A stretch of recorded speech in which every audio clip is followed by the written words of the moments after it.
Assalamualaikum warahmatullahi wabarakatuh. Hello everyone. Hai Sherries. Gimana kabarnya hari ini? Well, I hope you guys always happy and healthy every time ya. Karena kali ini aku mau ajak kalian untuk bikin satu kue yang ini bikinnya gampang banget, no mixer. Tapi jadi kue terfavorit aku sepanjang masa, I guess. Since right now, karena ini seriusan enak banget, legit, lembut, kenyal, manisnya tuh pas banget ya teman-teman, nggak bikin enak.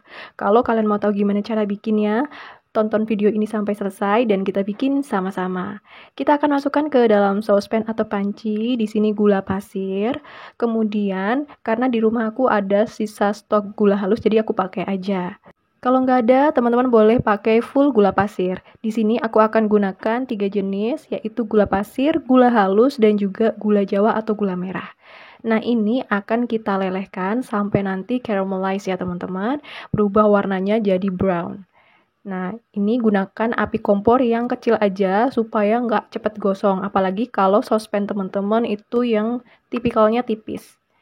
Nah, kalau udah tinggal kita masukkan, kita tuangkan sedikit demi sedikit air.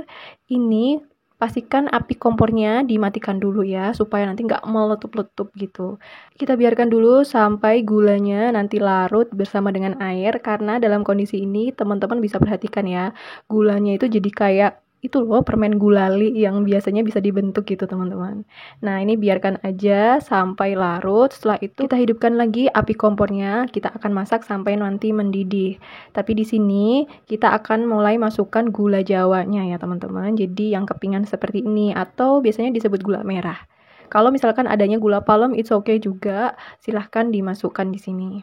Jadi karena basically aku hanya menggunakan bahan-bahan yang ada, jadi kalau sisa tuh kan sayang banget yang gak kita gunakan, takutnya malah jadi kadaluarsa. Nah, kita masak aja, biarkan sampai mendidih dan semua gulanya benar-benar larut. Kalau udah, ini tinggal kita dinginkan aja sampai benar-benar dingin ya teman-teman. Kemudian sembari itu kita siapkan di sini bowl dan akan kita ayak tepung terigu. Gunakan tepung terigu serbaguna yang protein rendah aja ya. Ini tips untuk membuat kue bolu yang fluffy, lembut, dan kenyal. Kemudian, kalau sudah, sekarang kita akan ayak juga di sini tepung tapioka. Ini yang akan bikin kue bolu kita itu lebih kenyal lagi tentunya. Jadi perpaduan antara tepung terigu dan tapioka ya. Jangan full tapioka. Karena nanti jadinya kayak cilok gitu ya. Kita aduk aja sampai tercampur merata. Setelah itu ini bisa kita sisihkan dulu ya.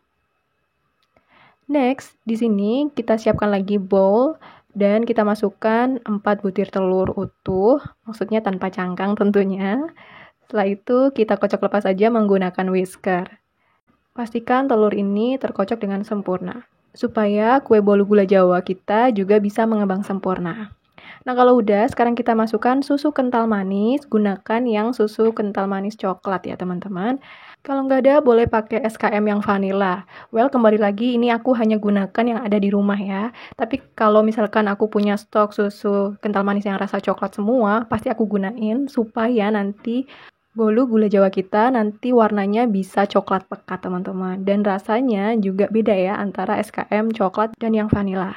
Nah, setelah itu kita akan tuangkan larutan gulanya yang sudah dalam kondisi benar-benar dingin ya. Aduk sampai tercampur merata.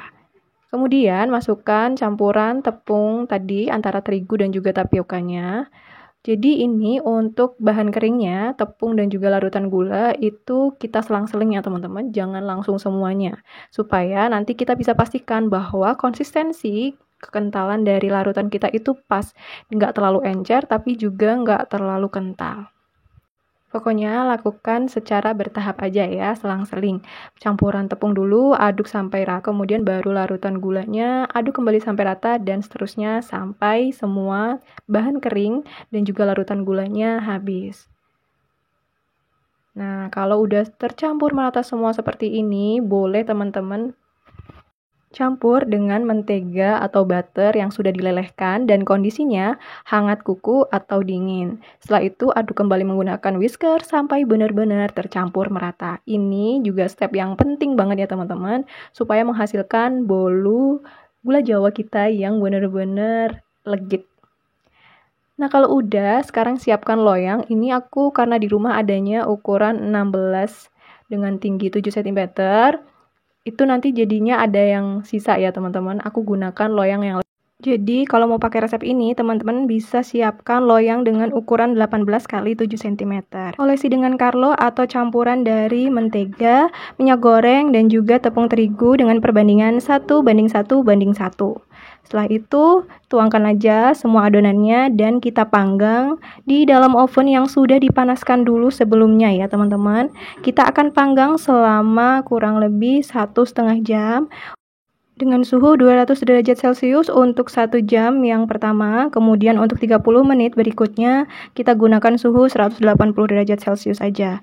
Well, ini tentu disesuaikan dengan oven teman-teman masing-masing ya, karena pasti tiap oven itu beda, even mereknya sama. Nah, udah deh, ini udah matang ya teman-teman. Gunakan tes tusuk, pakai tusuk gigi. Kalau nggak ada adonan yang menempel, maka itu udah bener-bener kuenya matang. Ini untuk loyang yang tadi sisa adonannya. Dan ini bolu gula Jawa kita. Masya Allah, aromanya enak banget, manis, dan ini dijamin pasti legit, tapi manisnya pas dan juga dia kenyal ya teman-teman, lembut juga. Biarkan dulu dingin, nanti bagian pinggirnya itu pasti bakal mengelupas sendiri kok teman-teman. Jadi kalau udah dingin, baru deh kita pindahkan ke alas tart seperti ini. Tinggal kita balik dan kita angkat aja. Tuh, gampang banget dan mulus ya hasilnya. Warna coklatnya cantik, nggak gosong. Dan bolu gula Jawa kita siap untuk dinikmati. Masya Allah, cantik banget dan seriusan ini enak banget. Nanti kita akan tunjukkan ya gimana teksturnya. Well, ini adalah bolu gula Jawa pertama yang aku bikin ya teman-teman. Dan Masya Allah hasilnya alhamdulillah berhasil. Ini perfect banget. Dan makanya ini adalah kue bolu terfavorit aku mulai saat ini. Karena seriusan enak banget, aku pengen bikin lagi kok nanti. Sebenarnya kalau teman-teman punya baking soda dan juga baking powder, ditambahkan ke adonan ini, itu bisa jadi bolu sarang semut ya teman-teman. Karena basically untuk bahan-bahannya sendiri tuh hampir sama. Tapi tentu hasilnya ketika tidak ada bahan tambahan seperti baking soda dan baking powder, tetap berbeda ya. Bedanya apa? Tentu nanti bisa teman-teman perhatikan aja. Nah, kita bisa potong kuenya setelah kondisinya sudah benar-benar dingin ya. Ini juga salah satu tips dan trik supaya membuat kuenya itu benar-benar tetap fluffy. Dia nggak bantet gitu teman-teman. Ini dia hasilnya, Masya Allah udah kelihatan dia lentur, kenyal, empuk, lembut gitu ya. Dari dipegang aja dia fluffy banget. Dan ini perbedaannya teman-teman. Untuk rongga-rongga di dalamnya dia lebih rapat ya, jadi nggak berpori-pori besar seperti sarang semut.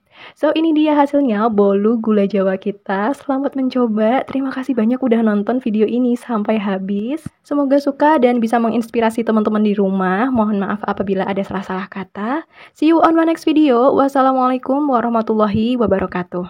Bye Sherry, terima kasih.